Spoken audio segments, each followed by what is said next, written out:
rescue a sinner like me. He abandoned his throne and his kingdom above to rescue a sinner like me.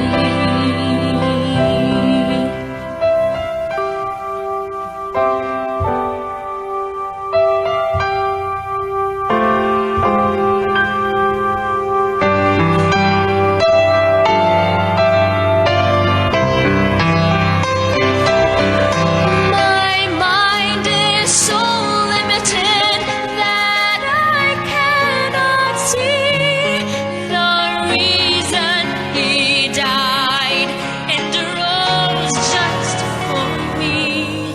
So unworthy was I, yet he came willingly to rescue a sinner like me. To rescue a sinner like me, Lord. To rescue a sinner like me. He abandoned his throne and his kingdom above to rescue a sinner like me. To rescue a sinner as worthless as I, and give me a reason to sing. It's so hard to believe, but it happened to me. Hallelujah to Jesus, my King, my King.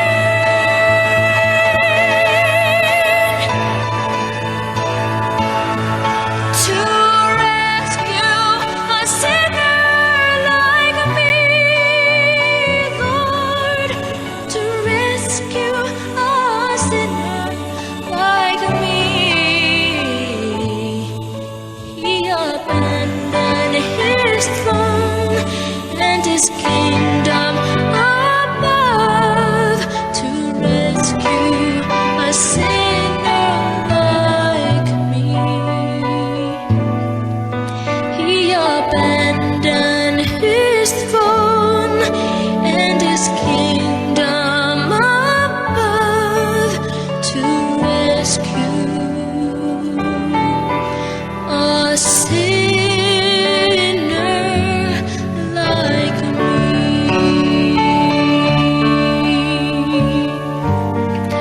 A sinner like me. A sinner like me.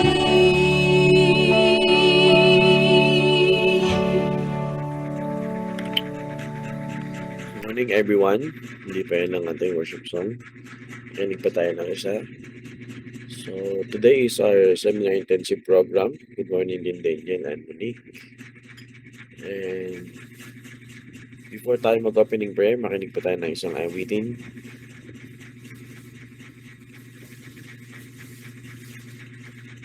In Christ alone.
Alright, tayo po ay magsimula sa panalangin. Diyos na dakila sa lahat, kayo po ay banal at mapagpala. Salamat po sa inyo pong pag-ibig, sa inyo pong awa, sa inyo pong biyaya. Ngayon pong umagang ito, kami po ay nakakapagpatuloy sa aming buhay. Sa kabila ng marami pong aksidente sa aming paligid, patuloy po na nandyan ang inyong paggabay. At salamat po sa inyong pong pag-ibig sa amin. Kami pong panalangin sa mga matutunan po namin ngayon, sa aming mga maririnig, ay tumanim po sa aming mga puso at isipan, magamit po namin sa aming mga buhay. Purihin po kayo at nawa po ang banal na Espiritu ang siyang manguna sa amin. Ito po ang dalangin in Jesus' name. Amen. Amen. Good morning everyone. Tuloy-tuloy na tayo. I-play lang natin yung SIP and then wait lang guys .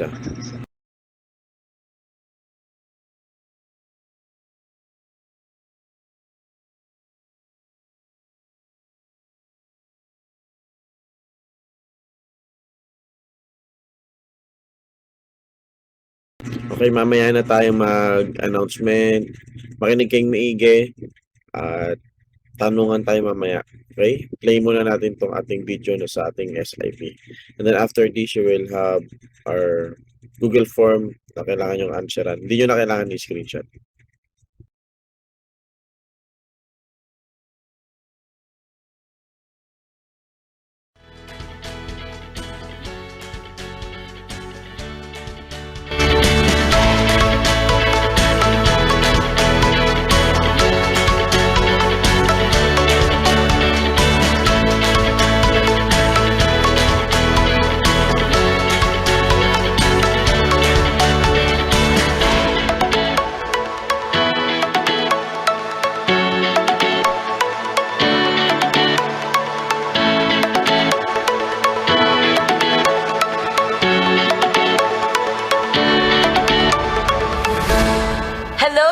WCC students, and we meet again today, and I'm so happy that previously most of you have learned a lot based on your comments and reactions, and many of you have been blessed, and I'm really so happy that marami tayong natutunan in the previous discussion, which is the best is yet to come. And of course, it's still true that the best is yet to come for those who are still hoping and still believing that God has in store the best things for each and every one of us. Pero today, we will have a different discussion and a different topic, which I believe it's still important and relevant for each and everyone. And because this is something that we encounter every single day, I hope that we will learn a lot from this discussion. And for your participation naman, you can send a heart icon or even a like or thumbs up para naman makita ko that you are still on live. And to start with, you can share at the comment section kung ano po yung sagot ninyo sa question na ibibigay ko for this time. And we begin with this. Ano ang pinakamahalagang decision na nais mong gawin ng may wisdom? Meaning, pag sinabing may wisdom, talagang pinag-iisipan mo siya and you're trying to consider the different angles of it, or maybe you are trying to calculate the risk of that decision, and maybe you are trying to figure out the possible consequences of it. So you have your time para i-share it sa comment at makita ng inyong mga classmates at ganun din makita namin soon. And let me just start with this. I hope that many of you believe that you have this thing in you and that you will be able to utilize it with wisdom and responsibility. Kahit na hindi ka pa presidente ng Pilipinas at kahit na hindi ka pa CEO yet, or kahit na hindi ka pa graduate ngayon, or hindi pa ikaw ang may posisyon sa kung ano mang lugar at kung ano mang institution, I hope that you will believe that you still have power. And when we say power, it is something that the Lord has given us or bestowed upon us to utilize or to use with wisdom and not to abuse. Siguro marami sa inyo narinig na yan in different places or from different speakers or so, or sa mga discussions and learning sessions. But mostly narinig ko to sa isang vlogger, no less Kong TV. Sobrang popular niya at maraming beses sinasabi niya power. Pero I think iba yung definition niya when it comes to power. It's like a motivation and a push na kaya mong gawin ang isang bagay at magagawa mo talaga. But the real meaning of power is this. It is a great or a marked ability to do or act with strength and with force. Or it is a authority, command, control, or dominion. So paano ko nasabi that we all have power? Siguro at certain point of time or at certain situation of life, meron kang influence, meron kang control, meron kang dominion, or meron kang command. Siguro ikaw ang isa sa pinaka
pag bumili ka ng cellphone, ayaw mo yung nabudol ka na short ka, ayaw mo yung may defects, ayaw mo ng may dents. Kasi nga, magsisisi ka, baka hindi mo alam, marami pa pala itong problem internally. So we are checking it so carefully para hindi tayo magsisi sa huli. But in reality of life, hindi lang sa pagbili ng gadget, kailangan din talaga nating maging careful sa ating pagpili and use that power responsibly. While you are still young, make the right choice in life or the right choices in life. Why? Kasi darating ang pagkakataon that we are going to face the results or the consequences. So bakit nga habang bata pa lang, kailangan mo nang mag-guide, di ba yung mga parents natin, we are being guided by the parents, by the teachers, even friends, or the adults and older ones, na mag-ingat ka or maging careful ka sa mga pinipili mo. Ano ba yung mga usual pang pinipili ng students? The people that you will go with, the group that you will join in, or yung circle of friends. Pinipili natin yan because they have influence over us. Pero, isa pa sa pinakamalaking reason kung bakit kailangan natin maging maingat sa pagdedesisyon o pagpili is that we have this rule of life. You will reap what you sow. Kung ano yung pinili mong itanim, yun din yung pinili mong anihin. And there's another one. Every decision has its consequences. Maaring pumili ka ng best option sa tingin mo, sa parameters mo, sa measures mo. Maari kang pumili ng iyong best choice. Pero ang hindi natin mapipili, take note of this, hindi natin mapipili ang consequences or consequence of our decision. We don't have control over the results and we don't have control over the consequences of our choices. And let me share you this. The young man's decision in the Bible, and let me just remind you, making a decision is biblical. Kaya nga, in the days of old, bago sila nagde-decide, bago sila gumagawa ng malaking decision sa buhay, they are really praying for it. And of course, for those who believe in the Lord, ganun pa rin yung ginagawa ninyo hanggang ngayon. That before you make a big choice or you make a big decision in life, nagpe-pray ka talaga. And here's the thing, the young man's decision in the book of Luke chapter 15. Kasi merong isang tatay na may dalawang anak, and this is the parable that has been shared in the Bible, that itong dalawang anak na to, nasa poder sila ng tatay nila, they are being well taken care of sa lahat ng pangangailangan nila, but here comes the youngest son. Anong sinabi ng youngest son sa father niya? Sabi niya, "Father, give me the share of property that is coming to me." Siguro nagulat pa nga yung tatay niya, bakit mo kinukuha yung share mo or yung inheritance mo or yung mana mo sa Tagalog na hindi pa naman siguro time. Pero dahil mabait yung tatay o dahil mabait yung father niya, he divided the property doon sa magkapatid. And then he gave the share doon sa youngest. Pero hindi alam ng father, in just a few days, ang ginawa namang desisyon ng youngest son, after niyang mag-decide na kunin yung inheritance, after niyang kunin yung kanyang portion sa kanyang tatay, ang pangalawang desisyon na ginawa niya is that, nag-alsabalutan siya. The younger son gathered all he had and took a journey into a far country. So umalis siya sa bahay nila at dinala niya yung binigay ng tatay niya, pumunta siya sa ibang bansa. At ito yung pangatlo na desisyon na ginawa niya. He squandered his property in reckless living. Big sabihin ng squander, ang big word nun, ano nga po ba yung squander? Ang squander, when we take a look in the dictionary, this is a waste or wasting something, specifically time and money, or time or money, to spend extravagantly, foolishly. So, ibig sabihin, gumastos ng walang isipan. Ibig sabihin, lahat ng kinuha niya, lahat ng nag-gather niya mula sa tatay niya, na hindi naman niya pinaghirapan dahil mana naman yon, ginastos niya during that time. But here comes the thing. Something happened.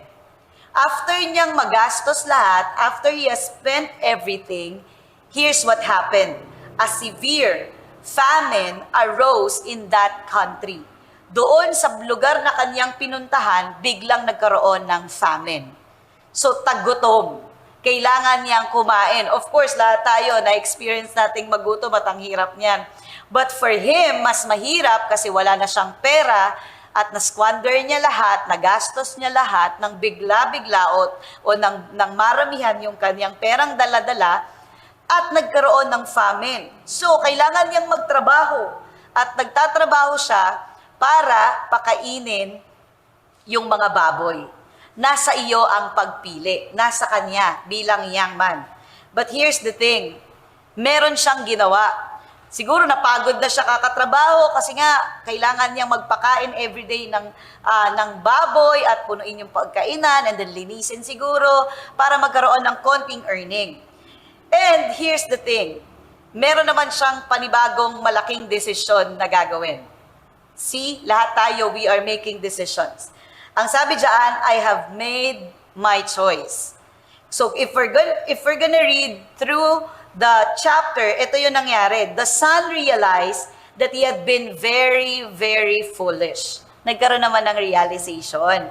He thought, all my father's hired workers have plenty of food. Ang naiisip niya na ngayon, yung mga trabahante ng tatay ko, doon sa lugar na iniwanan ko, ay maraming pagkain kasi nga mabait yung tatay niya. And then he realized, pero ako dito, sa malayong bansa o sa malayong lugar, almost dead. Kasi wala na akong makain. So nagkaroon siya ng idea, I will leave and go to my father. I will go back to my father. Nagplano siya. Ang sabi niya, ito na lang yung sasabihin ko sa tatay ko. Nagkasala ako sa iyo at nagkasala ako sa Diyos. At nagkamali ako ng malaki. At sasabihin niya din daw sa tatay niya na hindi na ako karapat-dapat maging anak. Siguro na-realize na rin niya na nakaka-offend na kunin niya yung mana niya kahit buhay pa yung tatay niya. And so, he decided to go back to his father at sabi niya, kahit maging hired employee na lang siya doon sa tatay niya, kahit hindi na anak. So here's the learnings that we can get. Kahit na tayo po yung student ngayon, hindi naman tayo yung batang yun, no? Hindi naman tayo ganon ka-harsh mag-decide. Pero let's dissect, ano nga ba yung mga maling decision na nagawa nung young man na yon o nung youngest son sa kanyang tatay? Una, he decided to get his inheritance too early. Hindi pa dapat, hindi pa panahon, pero kinuha niya. Una, baka kasi hindi pa siya talaga handa mag-handle ng inheritance. Pangalawa, buhay pa naman yung tatay niya. Pangatlo, pwede pa naman siyang kumain ng kumain at wala naman siyang dapat pang pagkagastahan kasi nga yung tatay niya, pinifeed nga ng tatay niya yung mga trabahante. But he decided a wrong decision na kunin yung mana niya at early stage. Ano pa yung pangalawa? Pangalawang maling desisyon, nag-decide siyang umalis sa tahanan kung saan naroon ang lahat-lahat ng provision para sa kanyang pangangailangan. Yung umalis ka lang sa bahay mo o yung umalis ka lang sa tahanan mo is a big risk and it will have a big consequences. So kung magbabalak ka maglayas, mag-isip ka talaga. Kasi pag naglayas ka, dapat ready ka. Dapat alam mo kung ano yung possible na consequences nito. Just like the young man, umalis siya sa bahay, na-risk na niya yung safety niya, na-risk pa niya yung sarili niya, pati yung buhay niya, nag-alanganin kasi nagtagutom at walang tatay na magpo-provide sa kanya. Third, ano yung maling desisyon? What's wrong dun sa decision niya? Third, nakuha nga niya yung perang binigay ni father niya sa kanya, but he squandered everything before the famine came. So meaning wala siyang foresight. Basta magastos ko to. Basta mabili ko yung gusto ko. Basta mapuntahan ko lahat ng gusto kong puntahan. Kahit maubos yung perang hawak ko. Na hindi niya naiisip na pwede palang dumating ang taggutom. See, napakamaling desisyon na lahat ng resources mo ay ilabas mo, pero wala kang tinira para sa susunod. Let me remind you with this. Your decisions today determines your tomorrow. Kung ano yung ginawa mong desisyon ngayon, it will have a great impact sa susunod na mga araw. Pero, ang magandang news is this. Meron naman ding best decision na ginawa yung son or the youngest son. Number one, he realized na nagkamali siya ng ginawa. O nagkamali siya doon sa decision na kinuha niya yung inheritance ng tatay niya para sa kanya. At siguro nag-contemplate siya o siguro nag-sit down siya for a while kasi pagod na siya sa pagtatrabaho at na-realize niya may mali siyang nagawa. And secondly, one of the best decision na ginawa niya, na-realize din niya while he is contemplating siguro na blessed pala siya sa tatay niya. Napakabait pala nung tatay niya. Yun nga lang, nasa malayo siyang lugar nung na-realize niya yun. And third, yung isa sa best decision na ginawa ng youngest son is this. After niya magkamali, he left the country to go back to his father. Nag-decide siya, sige, kahit nagkamali ako, kahit na napaka-shameful ng ginawa ko sa tatay ko at ginawa ko sa inheritance ko, babalik ako sa kanya at pupunta ako sa tahanan namin. Sasabihin ko na lang sa tatay ko, eto na yung number 4. He asked for forgiveness with what? Humility. Sasabihin ko na lang sa tatay ko na kahit hindi na ako i-consider na anak, kahit trabahante na lang. Kasi hindi na ako karapat-dapat doon sa pagiging anak. And number 5, ito yung one of a great decision na ginawa niya. He accepted. Bago pa siya pumunta, bumalik sa tatay niya, he accepted the consequences of his action. And that is the most important when we make a choice. That is the most important when we make a decision. Yung maging ready din tayo sa possible consequences of our action. So, this is the learning for each and everyone. Lahat ng desisyon ay mayroong consequences. Pero ang good news is this. Luke 15, 20-21, at the last leg of the story of the parable, ang sabi doon, pagbalik nung son, nagplano siya ng mga script niya, binitbit niya yung gamit niya, at alam na niya yung sasabihin niya, at maaring reaksyon ng tatay niya. Ito yung naging reaksyon amazingly nung tatay sa kanya. But while he was still a long way off, natanaw na siya nung tatay niya siguro sa napakalayong lugar pa lang o napakalayong gate nila. Anong ginawa nung tatay? Tumakbo yung tatay niya palapit sa kanya, niyakap siya ng mahigpit at hinalikan. At ang sabi ng tatay niya sa kanya, mahal na mahal siya nung tatay niya. Pero ito yung nasa isip talaga ng bata. Sabi niya, I have sinned against heaven before you. I am no longer worthy to be your son. Ang sabi ng anak, tay, kahit mahal mo ko, grabe, niyakap mo pa ako pagdating ko, pero hindi na ako karapat-dapat maging anak. Pero anong sagot ng tatay? Sabi niya, quickly, magbadali kayo. Ilabas ninyo yung damit o yung robe at bihisan nyo ang aking anak. Ibalik yung kanyang singsing, tanda na siya ay isang anak, at bigyan siya ng sapatos, at ano pa, magpakatay ng fattened calf and magkakaroon ng malaking selebrasyon. Anong sinabi ng tatay? For my son was dead and is alive again. He was lost and is found, and they began to celebrate. Napakabait ng tatay. Agree? Parang ikaw nag-expect ka na ng worst reaction, pero yung tatay, dahil mahal na mahal niya yung anak niya, ito yung respond. Tinanggap siyang uli bilang anak at binigyan pa siya ng piging kasi napakabuti nung tatay ng prodigal son. So my encouragement is this. Kung meron man sa atin o sa mga students ngayon na nakikinig and you felt like you made the bad and the worst and the shameful decision in life, let me encourage you with this. It is never too late to begin again, but it's too late to quit. Narinig yan sa isang pastora dati nung nag-share siya. And I was really encouraged when I was young. Oo, marami kang nagawang maling desisyon. Marami ka sigurong worst decision. Pero it's never too late.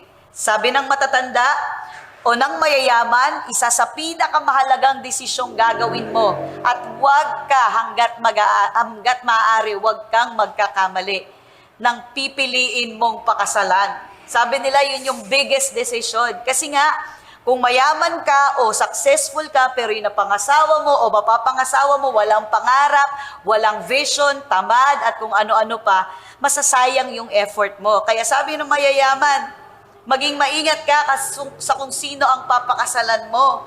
Pero here's the thing, For me, there is another important decision bigger than that.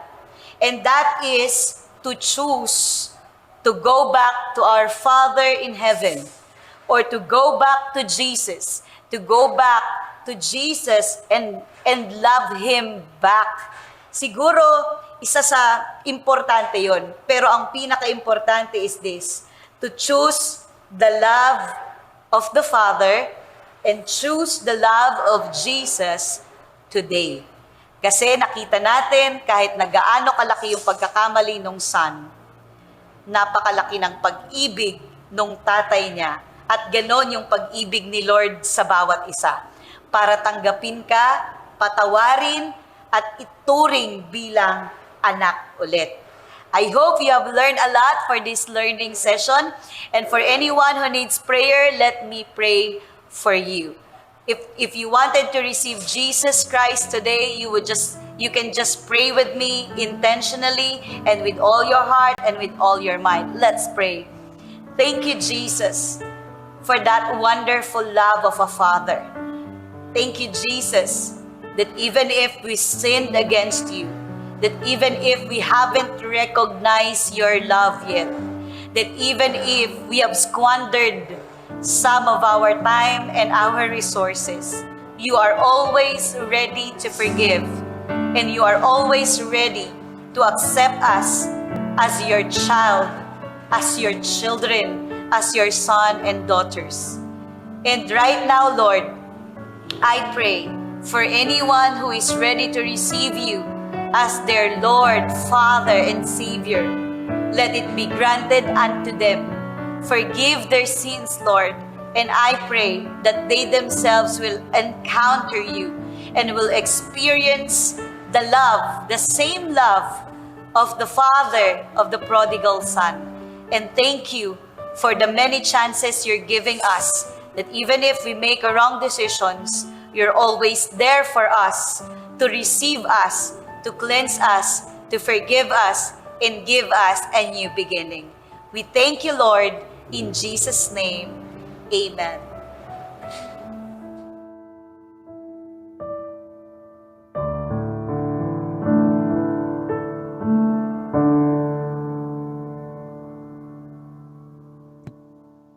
Okay, amen. Sana may natutunan tayo, no? Napagdaanan na natin yan nung unang class natin about making wise decision. Bakit napaka-importante na ulit-ulit ngayon SIP? Because it determines your tomorrow, your decision in today. Okay? Meron ba kayong mga katanungan? So, meron na lang tayong mga ilang weeks para magkasama. Ngayon ay April 24. And then May 1, May 8. Dalawang beses na lang. Kasi sa May 15, hayaan ko na lang kayong mag-review para sa exam week sa